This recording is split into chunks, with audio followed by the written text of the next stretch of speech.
Blaine, should he go to the DMZ?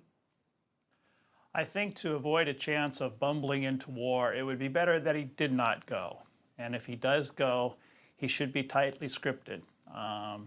There's a problem with President Trump when he talks about North Korea's, is he makes threats that are destabilizing for the region.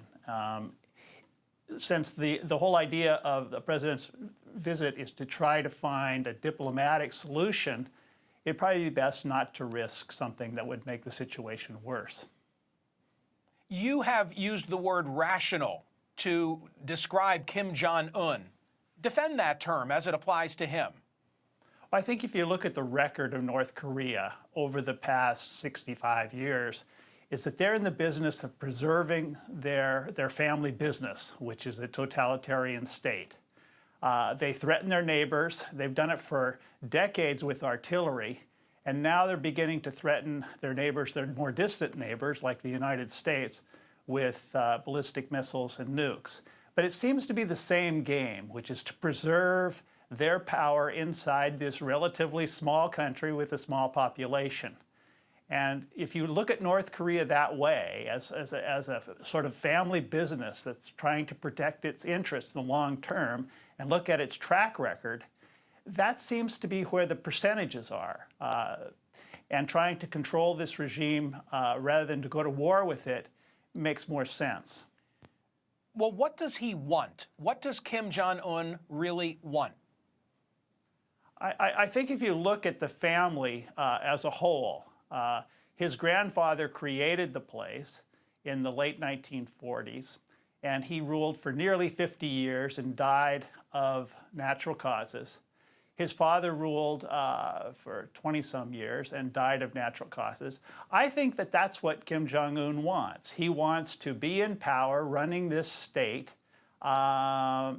throughout his life without interference from the outside. That seems to be the conclusion that one can make just looking at the history of the place. They have not gone to war but once, and that was in 1950, and it turned out very, very badly for North Korea. The country was essentially eliminated, and Kim Il-sung, the great leader, spent much of that war in a bunker. It was bailed out by the Chinese. Now the Chinese are much less willing to bail out North Korea. North Korea is bad for China's business, which basically is to sell the United States and Europe material goods.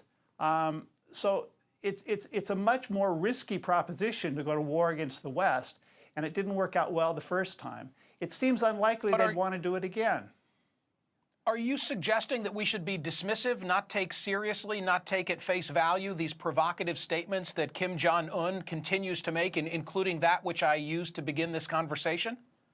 No, I'm not suggesting that at all. I'm saying that we must prepare for the possibility of war. We must beef up spying.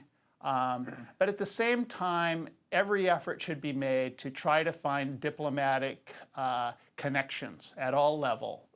Publicly and privately, try to bring an end to the Korean War, try to establish diplomatic relations, try to trade maybe some military exercises in the region to reduce those exercises in exchange for some freeze of the development of nukes and ballistic missiles, to work on all of those things at the same time, but to avoid early morning threats that tend to do nothing but make everybody tense.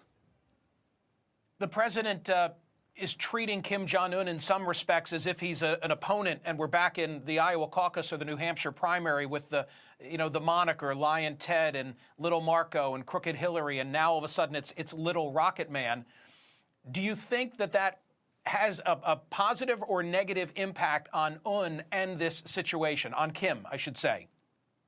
I don't see it can possibly help anybody to make threats like that.